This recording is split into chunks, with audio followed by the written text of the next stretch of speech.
Le PDCI-RDA, Parti démocratique de Côte d'Ivoire, notre parti vient de voir son candidat qui s'est librement choisi à 99,77% et de manière transparente et démocratique être radié de la liste électorale définitive le 4 juin 2025. Face aux manœuvres d'exclusion, le président du PDCI-RDA, Cheikh Tidiane Thiam, reste ferme. La Côte d'Ivoire mérite une élection juste, ouverte à tous et surtout respectueuse de la démocratie. Il dit en substance, et je cite, « Soyez rassurés que je suis absolument déterminé à être candidat à la présidentielle de la République.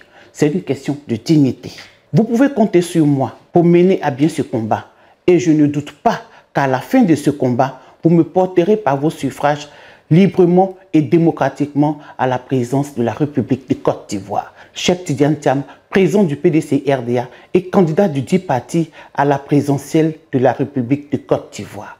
Mesdames et messieurs, bonjour. Vous êtes sur PDCI TV et notre émission, c'est jeudi au PDCI-RDA, c'est maintenant.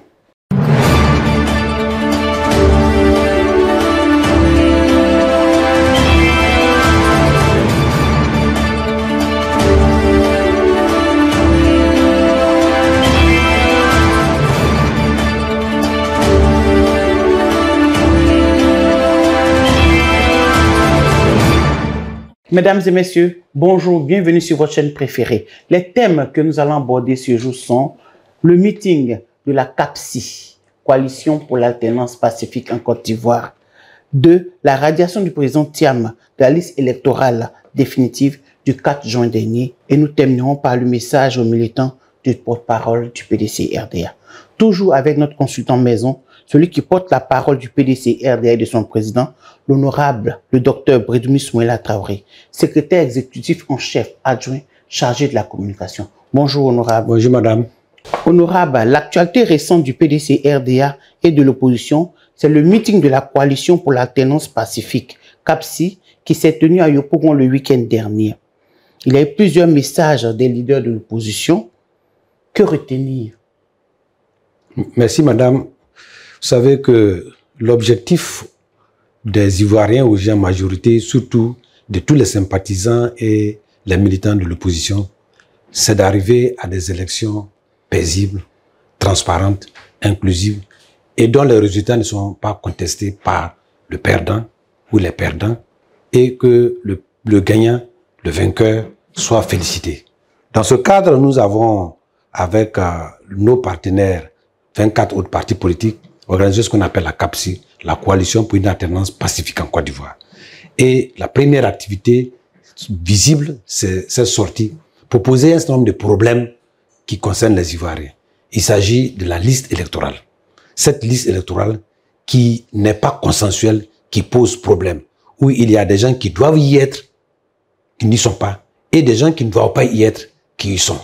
Donc, nous avons demandé ensemble avec cette coalition que la liste électorale soit auditée. Que conformément aux tests et aux lois, qu'il y ait une nouvelle révision de la liste électorale. Et que ceux qui sont exclus de la liste, les grands leaders, soient réinscrits sur la liste. Voilà en général le contexte dans lequel ce meeting a été fait. Et les messages ont été donnés par le ministre Kaïrik, par le président, premier ministre Afinguessan, par M. Ezalé du PDCI-RDA et par Mme Gbagbo. Et donc, de manière, avec surprise, comme toujours, le président du PDCI-RDA a intervenu de loin grâce à la technologie et à la technique moderne. Et le président donc a conclu aussi en disant que un certain nombre de problèmes qui sont posés risquent de compromettre durablement la paix en Côte d'Ivoire. Et il a dit, tout ce qui se passe, les Ivoiriens ne sont pas idiots. Et il faut qu'on arrive à comprendre un dialogue politique qui puisse permettre à tout le monde de s'asseoir, de s'accorder sur un minimum pour que nous allions. Voilà le combat que mène CAPSI Côte d'Ivoire en liaison avec le PDCI-RDA. Et ces problèmes ont été posés à ce niveau là-bas. Oui, les problèmes ont été posés, mais on a vu que on viendra au deuxième point, la radiation du président Tidiane Thiam et de tous les autres présidents des partis d'opposition sur la liste électorale. Mais avant, un mot sur la mobilisation. Oui, je pense qu'il y a beaucoup de débats sur la mobilisation. Et madame, je profite pour dire que il y a eu donc au niveau de la toile un certain nombre de, je ne dirais pas d'attaques, mais des mécontentements, des polémiques que un reporter d'une radio internationale aurait dit que la mobilisation était entre 4 000 et 5 000. Voyez-vous, quand on estime, il faut pouvoir trouver les sources. Vous et moi, nous avons eu la chance de rencontrer l'équipe qui est venue auprès de nous pour s'expliquer, mais je pense que c'est visiblement faux. Il y avait déjà 20 000 places qui étaient assises. Même si ces 20 000 places étaient occupées à 80% supposés, ce n'est pas 4 000, ce n'est pas 5 000. Donc cela a heurté la sensibilité et cela aussi peut créer un certain nombre de problèmes. C'est pourquoi je demande à tous ceux qui sont nos partenaires, nationaux comme internationaux, et je leur ai toujours dit quand je suis avec eux, que nous, en Côte d'Ivoire, on passe à une période très sensible. Ouais. Oui, c'est comme si on a une forêt qui a séché. Il faut éviter de mettre les bûchettes. À la veille des élections électorales, il y a beaucoup de sensibilité, il y a beaucoup de fébrilité, il y a beaucoup de stress. Il faut que les journalistes se constatent d'abord les faits. Ils peuvent faire leurs commentaires. S'ils ont besoin d'informations, qu'ils viennent nous voir. À la fin du meeting, moi j'y étais, le présentateur a dit qu'on a compté à peu près 50 000. Mais si vous pensez qu'il n'y a pas 50 000, citez au moins ce qu'ils ont dit et puis vous dites à votre estimation, voilà ce qui se fait. Mais quand on dit directement qu'il n'y a que 4 000, 4 000, 5 000, c'est assez vraiment, ce n'est pas la réalité. Et la journaliste, moi je l'ai eu, elle m'a dit qu'elle a eu sa source d'un militant du COGEP. Elle a demandé pour dire non, on estime à peu près 4 000, 5 000. Mais vous êtes un journaliste, vous êtes sur le terrain, vous devez avoir des moyens d'estimation. Ça, c'est le minimum qu'il fait. Et donc, je demande à nos militants que pour ce genre de situation, de saisir la direction du parti qui connaît les moyens de droit de réponse pour le faire avec des chiffres à l'appui et plutôt d'éviter de s'épandre et dans les médias et de faire en sorte que certains comportements peuvent être contraires à la ligne et aux valeurs du PDCI-RDA. Et donc, de calmer le jeu. Ce n'est pas au PDCI-RDA que nous allons créer la chienlit. Non. Mais nous demandons aux gens de respecter. Ils sont dans une période difficile. Il ne faut pas que leur comportement tende à faire comprendre qu'ils ont un parti pris. Ce n'est pas 5 000, ce n'est pas 4 000. Au moins, on estime entre 20 000 et 30 000 personnes qui sont déjà assises et autour de là. Donc, le présentateur, les organisateurs nous ont dit à la fin que c'est 50 000 personnes. Ok, c'est 50 000 personnes pour la mobilisation. Le contenu du message, on en revient. Vous avez parlé de radiation des président du parti de l'opposition. Oui. Malheureusement, nous nous attendions, mais la nouvelle de la radiation de notre champion est tombée comme un couperet dans la nuit du 3 au 4 juin. Quelle est votre analyse, monsieur le porte-parole? Madame, je profite pour dire que le samedi 11, nous allons faire une grande conférence de presse à la maison du PDCI-RDA pour faire une analyse de la situation. Mais en attendant, ce qu'on peut retenir, il faut d'abord dire que le président de la commission électorale indépendante a proclamé les résultats puisqu'il a dit que ça va sortir. Et c'est sorti de la liste électorale. Nous avons constaté que la liste, le nom du président Tidjane Thiam a été sorti de la liste. Parce qu'il faut faire la différence. Il y était. Oui. Et il a été sorti. Au premier tour, il y était. Ça a été sorti. Et ça a été sorti sans explication claire puisque nous étions en justice. Donc, on se rend compte que c'est les décisions de justice qui ont permis au président de la CEI d'extraire le nom du président Tidjane Thiam sur la liste. Nous nous attendions plus ou moins à ça parce que le président Tidjane Thiam fait peur. C'est le vrai problème, c'est ça.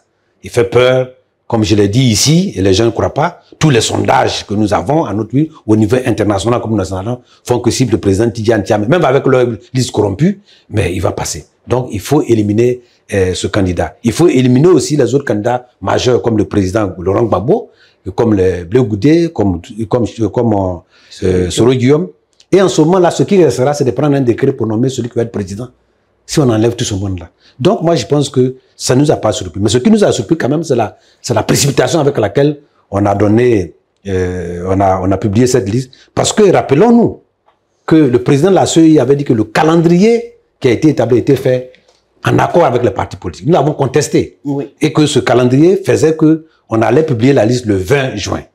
Que se fait-il que le 4 juin, on vient publier sans avoir eu la concertation avec les partis politiques? Qu'est-ce qui a précipité cela? Donc ça nous pose cette question. Mais nous notons que, avec tous les arguments que nos avocats ont donnés relativement au cas du président Tidjane Thiam, la justice a quand même tranché en dehors des règles de loi. Donc c'est contre les droits humains, contre la justice. Et madame, je suis désolé de le dire, moi je viens de faire un séjour à l'extérieur. Avec ce qui se passe, notre justice, pas nos juges, notre justice est en train d'assombrir son image à l'extérieur. Et je pense que nous avons le devoir ensemble pour rallumer la flamme de la justice ivoirienne. Parce que soustraire des gens à ce niveau-là, ce n'est pas, ça paraît un peu surprenant. Dire aussi que on va faire la révision de la liste électorale après les élections. Quand les gens entendent ça de l'extérieur, ils se demandent bien si c'est de la Côte d'Ivoire on parle. C'est surprenant, honorable, mais c'est déjà fait. Qu'est-ce que le PDCI compte faire? Le PDCI, déjà, vous savez, nous sommes dans un monde ouvert. Et le PDCI a déjà saisi un certain nombre d'organes pour, conformément à notre vision, de négocier jusqu'au bout. Et le président du parti a saisi donc le comité des droits de l'homme des Nations Unies. Le président a fait donc un communiqué à l'ensemble de nos partenaires. Et vous allez peut-être, on va en parler si vous voulez bien, par rapport à ce que la DOA a fait. Oui. Donc nous allons saisir cela. Et je pense que la Côte d'Ivoire ne peut pas doit faire l'économie des crises, l'économie des violences. Nous revendiquons tous qu'il y ait un dialogue, qu'il y ait un compromis, comme on l'a fait pour les années passées, pour que cette élection aille loin. Sinon, nous allons droit dans le mur. Ce régime qui nous gère aujourd'hui a réussi à faire passer la Côte d'Ivoire sur la liste grise du GAFI, le groupe d'action financière, qui marque la mauvaise gestion. La Côte d'Ivoire, avec un pays à visage de blanchiment d'argent, à visage de corruption, à visage comment on appelle, de trafic de drogue. Et aujourd'hui, sur le plan judiciaire, on est en train de le mettre encore sur une grille sombre. Donc, ce n'est pas à l'honneur des Ivoiriens. Et il faut qu'on s'asseye pour le faire. Si on continue comme ça, sans autre forme, en voulant faire un passage à force, nous allons droit dans le mur. Et ce n'est pas bon pour l'opposition comme pour le pouvoir en place. Oui, n'allons pas droit dans le mur, monsieur le porte-parole. C'est vrai que vous avez conduit des déclarations. Le PDCI a fait des déclarations. Mais j'ai envie de vous redemander, à part les déclarations, que compte faire l'opposition face à cette forfait? Mais l'opposition va commencer déjà, comme vous avez vu dans la déclaration. Nous allons passer à des mouvements qui sont inscrits de par la loi dans la Constitution. Et nous allons pousser jusqu'à ce que nous ayons gain de cause.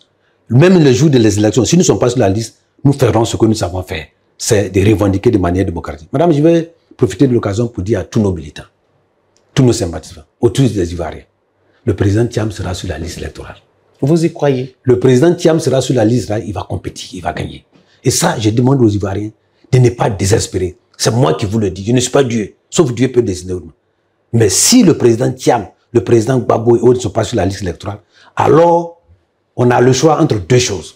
C'est qu'il n'y aura pas d'élection ou bien qu'on décrète que quelqu'un est élu et nous allons tous nous asseoir pour le recevoir. Merci honorable. Vous le disiez tantôt, The Democratic Union of Africa, la DUA, la DOA, a produit un communiqué pour condamner cette situation le même jour.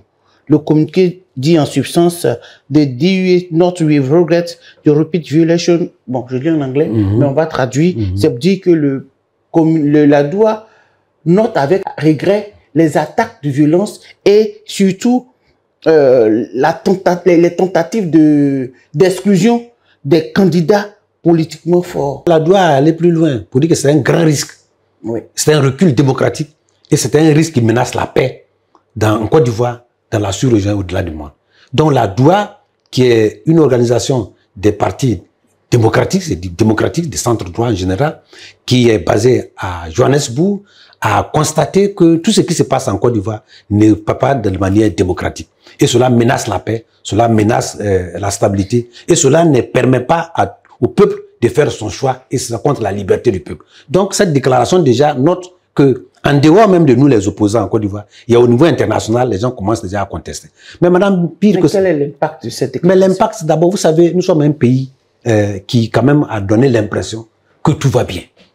On est libre, tout se passe bien, les élections seront inclusives, seront transparentes. Quand des organisations crédibles, comme la DOA, commencent à s'interroger, c'est que ce que l'opposition dit est vrai. C'est pas l'opposition seulement qui le dit.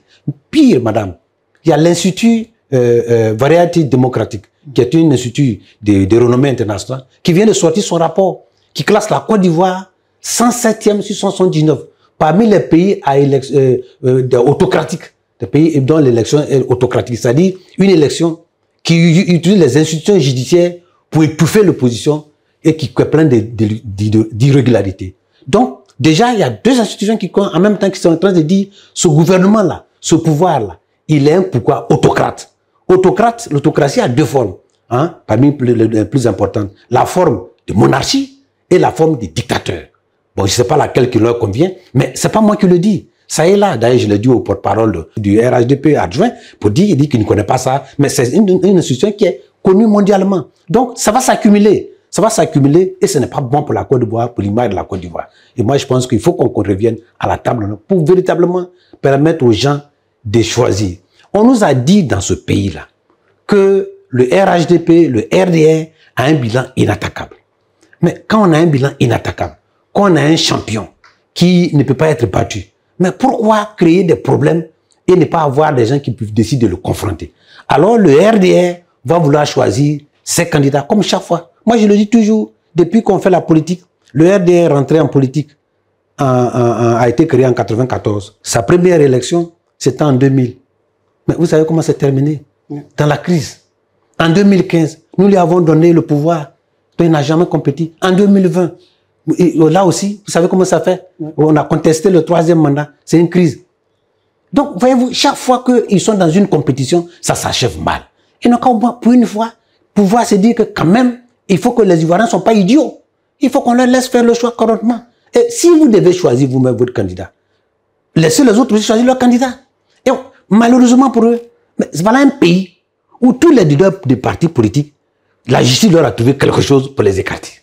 C'est quand même un contrôle de justice. Même moi, Brudimi, aujourd'hui, si demain je dis je suis candidat, ils vont trouver quelque chose comme moi. C'est quand même... Mais la justice a quoi avec l'opposition? Revenons au PDCI, monsieur le porte-parole, on va vous demander de définir ici la stratégie, mais que répondez-vous à tous ces Ivoiriens qui n'ont qu'un seul plan, le plan TIAM? Madame, je profite aussi pour dire à nos militants, au PDCI RDA, là, moi je ne suis pas le président. La haute direction du parti est claire. Tous ceux qui sont en train de ronronner en bas, il n'y aura pas de plan P. TIAM est notre candidat. Nous luttons pour cela jusqu'à ce qu'il y soit sur la liste électorale et qu'il gagne les élections. Et c'est ce qui va se passer. Plan A, plan B, tout ça, ça c'est pas dedans. Ils ont décidé, ils sont libres d'aller se présenter en candidat indépendant et nous n'allons pas les empêcher puisque nous ne les contrôlons pas. Mais en ce qui concerne le PDCI, RDA, institution, parti politique, il n'y a pas autre plan. Et d'ailleurs, madame, je profite pour dire une chose. Voyez-vous, au moment où on est en train de parler, notre président de la JPDCI rural a des problèmes. Macron a eu des problèmes. Et ça se passe toujours de la même façon. Que ce soit sous le président Bédié, que ce soit sous le président Kiam, avant même qu'il n'arrive, le congrès du 15 décembre 2023, c'est toujours quelqu'un ici qui va se plaindre. Et après, quand il va à la justice, il retire sa plainte et on trouve une autre plainte subséquente. Macron, il y a eu quelqu'un qui s'est plaint. Il a dit, à la fin, il dit, je retire. On a trouvé des arguments subséquents et on l'a mis là-bas. Et celui-là aussi, il dépose une plainte. Après, il retire sa plainte et il y a des arguments subséquents. Donc, c'est ça nos vrais problèmes au PDCI RDA. Ceux qui pensent qu'ils ne se retrouvent pas dans ce combat, qui nous attendent. Nous allons prendre le pouvoir et puis ils vont venir partager avec nous. Oui, j'insiste sur ce mot parce que je sais qu'au PDCI, il y a le conseil de discipline. Pourquoi est-ce que les problèmes du parti ne se règlent pas en interne et qu'on va toujours les exposer à la justice? Vous savez, souvent je donne parce que moi j'ai été élevé dans le village. Vous savez que la culture, elle est la base de tous nos comportements. Chez nous, dans les Akans, on dit « bâté », le mauvais enfant, le diable. Quand dans la famille, c'est toujours comme ça. Et nous avons plusieurs bâtés comme ça dans notre parti. Leur objectif, c'est que quelqu'un d'autre vienne nous commander. C'est dans ce commandement-là qu'ils se retrouvent. Parce qu'ils sont jaloux de leurs propres frères qui vont être aux commandes. C'est tout le problème, ça. Mais je leur demande ce qu'ils veulent chercher là-bas, là. Nous, on prend, ils auront ça. Donc, ils n'ont qu'à arrêter. Quand ils sont comme maintenant, j'entends des gens maintenant dire, on veut faire dialogue. Voilà des gens qu'on a convoqués au conseil des disciplines, ils ont pris le gros tambour du pays pour venir faire du désordre. Et puis après, maintenant, je dis, ils parlent de dialogue. Mais le dialogue, là, ça commence à l'intérieur. On ne s'arrête pas au dehors pour créer dialogue. On vient à l'intérieur. Quand on a des réunions du bureau politique, venez exprimer votre point de vue. Peut-être que votre point de vue va faire écho. Peut-être que votre point de vue va faire écho. Et cela, ça va nous avancer. Et on n'a qu'à arrêter à faire des jalousies. Moi, je suis plus âgé que certains d'entre eux. Je suis plus ancien dans le parti que certains d'entre eux. Mais s'ils étaient élus par le parti, j'allais les soutenir. Mais je ne vais pas dire que non, Brandumi, moi je suis là avant. Non. Aujourd'hui, qui est capable de nous emmener au pouvoir? C'est ce que nous sommes en train de dire. Et je dis aux gens, je leur dis qu'il y a des gens qui veulent être candidats, il y a des gens qui veulent gagner. Nous, on choisit celui qui veut gagner. Mais quand je les regarde, ils ont tous le mérite de vouloir être candidats. Mais à partir du moment où il y a eu un choix, mais mettez-vous ensemble. Si on s'était mis ensemble, beaucoup de stratégies seraient facilitées. Mais à partir du moment où vous avez continué à combattre le parti, à détruire les racines du parti, après vous ne pouvez pas venir vous asseoir sur l'arbre, parce que si les racines sont détruites, l'arbre va tomber. Donc moi je demande à nos militants, tous ceux qui sont frustrés, de mettre, la frustration est humaine, mais la jalousie est destructive, de ne pas être jaloux. Celui que Dieu a mis là, aidons-le à venir, peut-être que c'est là-dedans que se trouve notre salut, et que demain notre preuve viendra. C'est ce que je veux leur dire comme message, et que nous n'allons pas, j'ai eu une réunion du comité restreint hier à laquelle j'ai été convié, en tout cas, il n'y aura pas de plan B. Donc mettons-nous ensemble, et nous avons de fortes chances que nous aboutissions. Le président Thiam sera sur la liste électorale. Et peut-être même avec les autres partis, les autres cadres qui sont exclus, et nous allons partir aux compétitions, et le meilleur gagnera, et le meilleur sera Thiam.